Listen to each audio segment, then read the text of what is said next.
बिस्मिल्लाहिर्रहमानिर्रहीम। एक्सरसाइज 21.4 जो कि इस चैप्टर की लास्ट एक्सरसाइज है, इसे समझते हैं।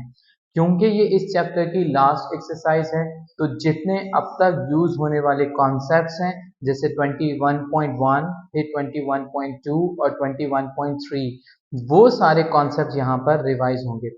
तो ये आसान एक्सरसाइज है लेकिन थोड़ी लेंदी है। तो लेंदी होने से आपने घबराना नहीं है, आप ये देखेंगे कि उसे स्टेप बाय स्टेप किस तरीके से सॉल्व करेंगे। अभी भी हमने एक फ्रैक्शन को पार्शियल फ्रैक्शंस में कन्वर्ट करना है। पार्शियल फ्रैक्शंस का मतलब है कि आप फ्रैक्शन को प्लस या माइनस के साइन में डिवाइड करते हैं। अब तक हम पिछली वीडियोस से क्या सीख चुके हैं, जो हमें क्वेश्चन दिया जाता है इसे हम अस्यूम करते हैं किसके बराबर। यहाँ डिनोमिनेटर देखिएगा, क्या डिनोमिनेटर है 1 माइनस एक्स और x square plus 1 whole square. तो आप 1 पावर को पहले ले लीजिए, इसे डिनोमिनेटर में लिखा, इसका न्यूमरेटर हम क्या लिखेंगे a1। क्योंकि यहाँ ये एक लीनियर इक्वेशन है तो यहाँ पे सिर्फ हम a1 ही लिखेंगे। लेकिन अगली जो है वो हमें क्वाड्रेटिक इक्वेशन दी जा रही है, इक्वेशन तो नहीं है ये, यानी ये एक एक्सप्रेशन है क्योंकि ये इज इक्वल टू 0 नहीं दिया जा रहा। तो इस एक्सप्रेशन को हम क्या कहेंगे, इसे हम 2 पावर की वजह से एक दफा 1 पावर के साथ और एक दफा 2 पावर के साथ लिखेंगे। लेकिन आप ये देखिए कि क्योंकि ये क्वाड्रेटिक है तो क्वाड्रेटिक होने की वजह से इसका न्यूमरेटर कैसे लिखा जाएगा, न्यूमरेटर लिखा जाएगा a2x प्लस a3 और यहाँ भी क्या होगा a4x प्लस a5। जब वो लीनियर था तो हमने क्या लिखा a1 और क्वाड्रेटिक होने की फॉर्म में ऐसे लिखा जाता है। ये कहलाएगी इक्वेशन 1। अब इक्वेशन 1 को उसी तरह सिंप्लीफाई करेंगे जैसे हम सिंप्लीफाई करते आ रहे हैं। डिनोमिनेटर्स देखेंगे और तमाम डिनोमिनेटर्स का एलसीएम लेंगे। ये स्टेप एज इट इज लिखा, इज इक्वल टू का साइन लगा, 1 minus x x square plus 1 और x square plus 1 whole square जो है इनका अगर एलसीएम लेंगे तो 1 माइनस एक्स और x square plus 1 whole square LCM आ जाएगा क्योंकि ये इसी का पार्ट है। तो ये हमने लिख लिया। लिखने के बाद डिनोमिनेटर से डिवाइड करेंगे और न्यूमरेटर से मल्टीप्लाई कर देंगे। अगर आप इस एलसीएम को 1 माइनस एक्स से डिवाइड करेंगे तो 1 माइनस एक्स कैंसिल हो जाएगा, क्या बचा x square plus 1। X square plus 1 को हम a1 से मल्टीप्लाई करेंगे। फिर इसके बाद एक्स स्क्वायर प्लस 1 से जब इसे कैंसिल करेंगे तो फिर हम देखेंगे कि क्योंकि यहाँ 2 पावर दी जा रही है तो 2 पावर होने की वजह से एक पावर यहाँ कैंसिल हो गई और 1 माइनस एक्स बचा। X square plus 1 into 1 minus x, इसको हम मल्टीप्लाई करेंगे इससे a2x प्लस a3 से, फिर प्लस का साइन है लिखा। अब ये x square plus 1 whole square ये कैंसिल हो गया, कैंसिल होने के बाद क्या बचा 1 माइनस एक्स, इसे इससे मल्टीप्लाई किया जाएगा। अब आप दोनों का देख सकते हैं कि लेफ्ट हैंड साइड और राइट हैंड साइड के डिनोमिनेटर सेम है। आप देखें ये लेफ्ट हैंड साइड और ये right hand side same denominator है, तो दोनों साइड को हम मल्टीप्लाई करेंगे इसी डिनोमिनेटर से तो ये डिनोमिनेटर खत्म हो जाएगा। क्या बचेगा x square is equal to this completely. इस स्टेप में आप एक चीज का ख्याल रखिएगा कि जब आप इक्वेशन 2 बनाने लगेंगे तो आप अभी इन ब्रैकेट्स को बिल्कुल भी ओपन ना करें। कुछ क्वेश्चंस में हमें यहाँ इस इक्वेशन की, जिसे हम इक्वेशन 2 का नाम दे रहे हैं, ज़रूरत पड़ती है और कुछ क्वेश्चंस ऐसे हैं जिनमें हमें इसकी ज़रूरत नहीं पड़ती। वो डिपेंड करता है कि जब आप a1 a2 a3 की वैल्यू फाइंड करने जाते हैं तो उस वक्त आपको पता लगता है कि आपने इसे यूज़ करना है या नहीं करना। जैसे हम समझ लेते हैं, आप देखें a1 a2 दो साथ में दिए जा रहे हैं, ये भी दो साथ हैं, ये 4 साथ में दिए जा रहे हैं, ये 4 साथ में और ये 3 है। तो इसका मतलब है कि यहाँ कहीं भी a1 a2 a3 a4 या a5 कहीं भी सेपरेटली मौजूद नहीं है, तो इसका मतलब है कि हम इस इक्वेशन को यूज करेंगे। लेकिन अगले क्वेश्चन में आप देखेंगे कि a5 सेपरेट है या a4 सेपरेट है तो फिर आपको इस इक्वेशन की जरूरत नहीं पड़ेगी। तो अब हम देख रहे हैं कि यहाँ हमने इसे इक्वेशन 2 बनाया। अब मैंने आपको क्या कहा कि जब डिनोमिनेटर कैंसिल हो रहे हो तो ऐसी सूरत में अभी आप ब्रैकेट्स को ओपन नहीं करें, एज इट इज लिख लीजिए और इसे इक्वेशन 2 का नाम दे दें। इक्वेशन 2 का नाम देने के बाद अब आप इसे ओपन करें और मल्टीप्लाई कर लें जहां हो सकता है। a plus b whole square, यानी a square plus 2ab plus b square, ये फॉर्मूला है। First term square plus 2ab, यानी दोनों को 2 से मल्टीप्लाई कर दें, और फिर सेकेंड टर्म स्क्वायर, और फॉर्मूला यहाँ मेंशन कर दिया। यहाँ हम क्या करेंगे, पहले 1 से दोनों को मल्टीप्लाई किया तो क्या हो जाएगा, x square plus 1, minus x से मल्टीप्लाई करेंगे तो माइनस एक्स क्यूब और माइनस एक्स हो जाएगा, ये लिख लिया और इसको एज इट इज लिख लिया। अब आप a1 और ये a2, a3, a4, a5 को जिससे मल्टीप्लाई हो रहा है कर लीजिए। a1 को इससे कंप्लीटली मल्टीप्लाई किया, a2 को पहले कंप्लीटली मल्टीप्लाई करेंगे, फिर a3 को कंप्लीटली मल्टीप्लाई करेंगे, यहाँ a4 को दोनों से मल्टीप्लाई किया, फिर a5 को दोनों से मल्टीप्लाई किया, so it becomes a very lengthy equation. अब इसको थोड़ा हमने सॉर्ट करना है। सॉर्ट करने के लिए आपके लिए आसान तरीका ये है कि आप इसके एक्सपोनेंट को, यानी आप पावर को कंसीडर करेंगे। एक्सपोनेंट और पावर आप देख लें कि जैसे यहाँ 4 पावर है तो आप x पावर 4 मजीद ढूंढें। यहाँ देखेंगे x पावर 4 मजीद कहाँ है, यहाँ मौजूद है, और देखते हैं कहीं x पावर 4 नजर आ रहा है, नहीं, दो जगह पे था, तो इन दोनों में x पावर 4 कॉमन लेंगे तो a1 माइनस a2 बच गया। आप ये देखें, ये मैंने लिख लिया, ठीक है। इसके बाद फिर क्या है, x पावर 4 के बाद आप x पावर 3 को देखें, यहाँ x पावर 3 यहाँ मौजूद है, मजीद ढूंढते हैं, यहाँ x a3 x क्यूब मौजूद है, फिर इसके बाद और नहीं है, तो इसका मतलब है कि यहाँ x क्यूब और x क्यूब कॉमन लेंगे, क्या बचेगा, a2 माइनस a3 बच जाएगा, प्लस का साइन आ गया। अब हम x स्क्वायर देखेंगे, देखें यहाँ x स्क्वायर मौजूद है, फिर इसके बाद यहाँ x स्क्वायर है, यहाँ x स्क्वायर है, और यहाँ भी x स्क्वायर है, यानी ये 4 टर्म्स हैं। तो यहाँ देखें क्या बनेगा, x2a1, फिर देखेंगे माइनस a प्लस a3 और माइनस a4, और हमने यहाँ क्या किया, x स्क्वायर कॉमन ले लिया। अब x स्क्वायर के बाद x पावर 1 देखेंगे, x पावर 1 कहाँ मौजूद है, यहाँ a2, फिर कहाँ है, फिर देखते हैं माइनस a3, फिर कहाँ है प्लस a4, फिर कहाँ है माइनस a5, इन सबको लिखा और x कॉमन ले लिया। इसके बाद ऐसे टर्म्स ढूंढेंगे जहां x पावर 0 है, यानी x मौजूद नहीं है, तो आप देखें ये है a1, फिर इसके बाद क्या था a3, फिर क्या मौजूद है a5, तो इन्हें लिख दिया। तो आसान प्रोसेस मैंने आपको क्या कहा कि यहाँ मल्टीप्लिकेशन करते हुए आप पूरा फोकस रखेंगे कि आपकी मल्टीप्लिकेशन में गड़बड़ नहीं आना चाहिए, otherwise your answer is going to be wrong. लेकिन आपने क्या करना है, अरेंजमेंट करने के लिए आप डिसेंडिंग ऑर्डर का इंतखाब करेंगे, यानी पहले x पावर 4 वाली टर्म्स देख लें, उनमें x पावर 4 कॉमन आ जाएगा, फिर x पावर 3 वाली टर्म्स ले लेंगे, वो कॉमन आ जाएंगी, फिर x पावर 2, फिर x पावर 1 और फिर without x।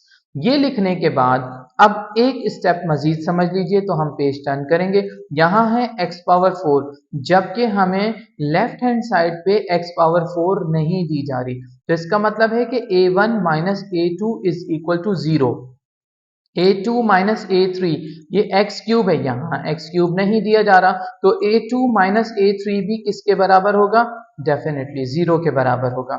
2a1 minus a2 plus a3 minus a4, यहाँ क्या है x स्क्वायर, और यहाँ x स्क्वायर है, तो इसका मतलब है कि इसका कोफिशिएंट क्या है 1, तो ये 2a1 minus 2a2 plus a3 minus a4 is equal to 1। फिर है a2 minus a3 plus a4 minus a5, यहाँ x नहीं दिया जा रहा, तो ये सब भी 0 के बराबर है, और ये सब भी 0 के बराबर है क्योंकि यहाँ कांस्टेंट नंबर नहीं दिया जा रहा।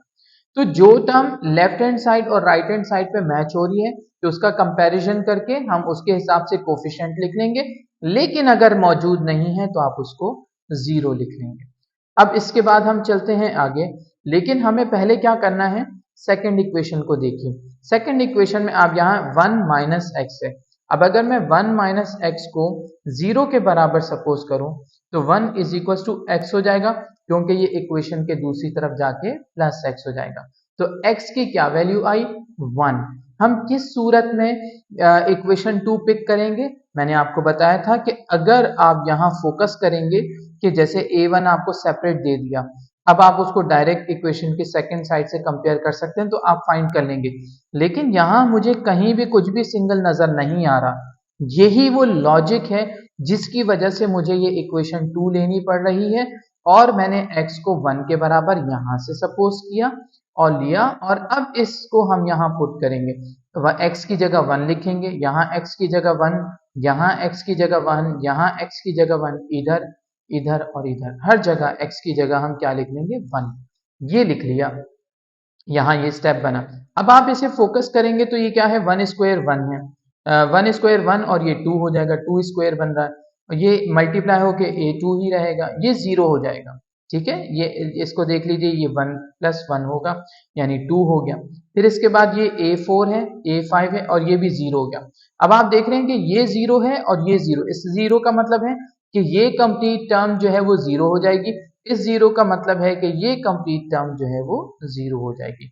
अब 1 इज इक्वल टू ये क्या है a पावर 2 यानी सॉरी 2 पावर 2, 2 पावर 2 क्या है 4, 4 सेकंड साइड पे जाके डिवाइड करेगा तो a1 की वैल्यू क्या आ गई 1/4। अब आपको a1 की वैल्यू मालूम हो गई तो आप देखें यहां से ऐसी चीज पिक करें जहां a1 मौजूद है जिससे हम दूसरा फाइंड कर लें। मुझे वाज़ेह तौर पे नजर आ रहा है कि अगर मैं यहाँ a1 की वैल्यू पुट करूं तो a2 की मिल जाएगी, फिर जब ये a2 की वैल्यू फाइंड हो जाएगी तो यहाँ a2 पुट करूंगा तो a3 मिल जाएगा। अब यहाँ a1 भी मालूम है, a2 भी मालूम है, a3 भी मालूम है, जब ये तीन वैल्यूज पुट करूंगा तो a4 हो जाएगा। फिर यहाँ a2 पुट करूंगा, a3 पुट करूंगा, a4 पुट करूंगा तो a5 हो जाएगा। यानी इसका मतलब ये है कि जो हमें फाइंड करना है वो स्टेप बाय स्टेप हम फाइंड कर सकते हैं।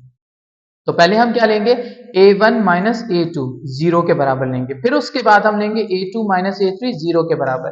तो आप देखेंगे हमने क्या किया a1 minus a2 is equal to 0, a1 की वैल्यू क्या है 1/4, ये प्लस 1/4 वहां जाके माइनस 1/4 हुआ, माइनस से माइनस का साइन कैंसिल हुआ, a2 1/4 के बराबर है। अब आप सेकंड देखेंगे a2 माइनस 3 किसके बराबर है 0 के बराबर है। तो अब हमने यहाँ पे वैल्यू किसकी पुट की a2 की वैल्यू पुट की 1/4 और इसको सॉल्व किया तो इसका आंसर भी क्या आ रहा है 1/4 ही आ रहा है। अब फिर इसके बाद हमने देखा 2a1 minus a2 plus a3 minus a4 ये किसके बराबर आ रहा है 1 के बराबर आ रहा है। तो अब यहाँ वैल्यू पुट करेंगे 2 मल्टीप्लाई बाय 1/4 यानी a1 की वैल्यू 1/4 है, इसकी वैल्यू 1/4, इसकी वैल्यू 1/4 माइनस आ गया, ये प्लस 1/4 माइनस 1/4 कैंसिल हो गया, ये क्या बना 2/4, 2/4 इक्वेशन के सेकंड साइड पे जाके क्या हो गया -1/2। ये 1/2 कैसे बना, क्योंकि ये 2/4 है तो आप कैंसिल कर लीजिए, तो कैंसिल करने पे क्या हो गया 1/2, 1/2 इक्वेशन के सेकंड साइड पे जाके -1/2 हो गया। -1/2 से एलसीएम लिया, एलसीएम लेना आप सीख चुके हैं, इसका एलसीएम 2 और 1 का 2 आएगा, जब 2 को 1 से डिवाइड करेंगे तो 2, 2 को 1 से मल्टीप्लाई करें तो क्या जाएगा 2, 2 से 2 डिवाइड होगा तो 1, 1 को 1 से मल्टीप्लाई करेंगे तो 1, माइनस करेंगे तो 1/2, माइनस का साइन यहाँ, इसका मतलब यहाँ पे -1 मौजूद है, -1 इक्वेशन के सेकंड साइड पे जाके डिवाइड करेगा, प्लस माइनस माइनस हो जाएगा, ये -1/2 बच जाएगा।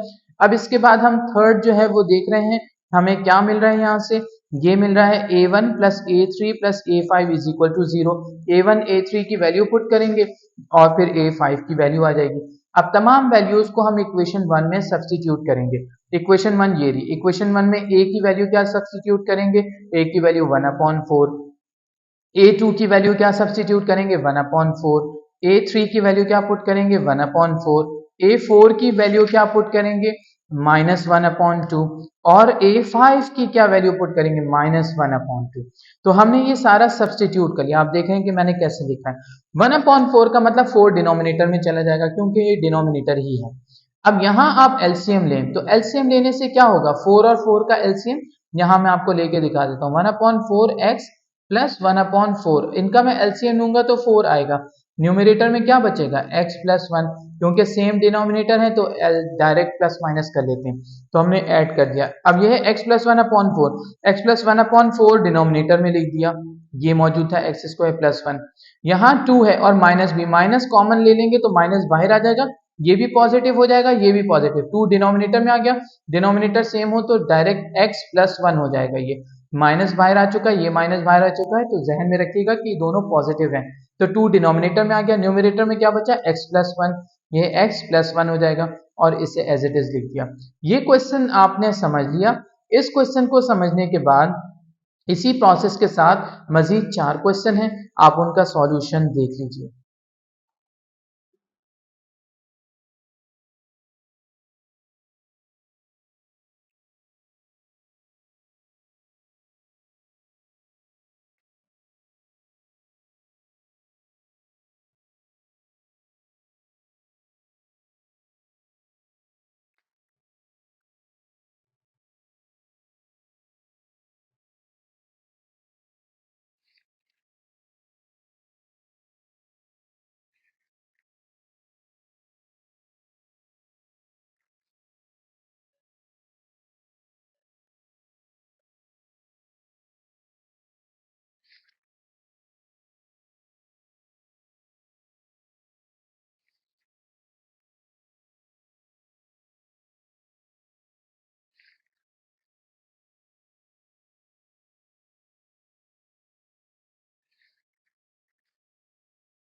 तो यहाँ ये एक्सरसाइज कंप्लीट हो गई।